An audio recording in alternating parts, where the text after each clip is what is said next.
বাংলাদেশি নির্যাতিত ছাত্র সংগঠন ইসলামী ছাত্র শিবির হামলা মামলা জেল জুলুম নির্যাতন আইনাঘর তৈরি করে ছাত্র সংগঠনের নেতৃবৃন্দের উপর জুলুম নির্যাতনের স্টিম রোলার চালিয়েছে। বাংলাদেশ ছাত্রলীগ সন্ত্রাসী সংগঠন তাদের এই ছাত্র সমাজ ক্যাম্পাসে আর দেখতে চায় না।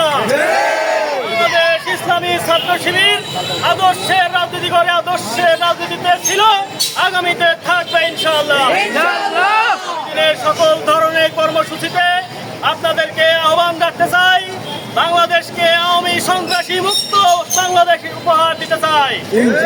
সম্মানিত প্রিয় ভাইয়েরা, জুলুম নির্যাতন করে যারা চেয়েছিল বিগত 4 আগস্ট নাটোরের সন্ত্রাসী বাহিনী তারা সাধারণ ছাত্রদের উপর যে হামলা চালিয়েছিল, তারা আজকে কোথায়? আজকে ছাত্রলীগ যুবলীগ আওয়ামী লীগ কোথায়? তাদের প্রেতাত্মারা যদি কোনো প্রতি বিপ্লবের স্বপ্ন দেখে তাহলে তারা থাকবে এখনো ঘুমের ঘরে। তাদের জায়গা হবে মামুবাড়ি, দিল্লি ছাড়া আর বাংলাদেশের জমিনে জায়গা হবে না।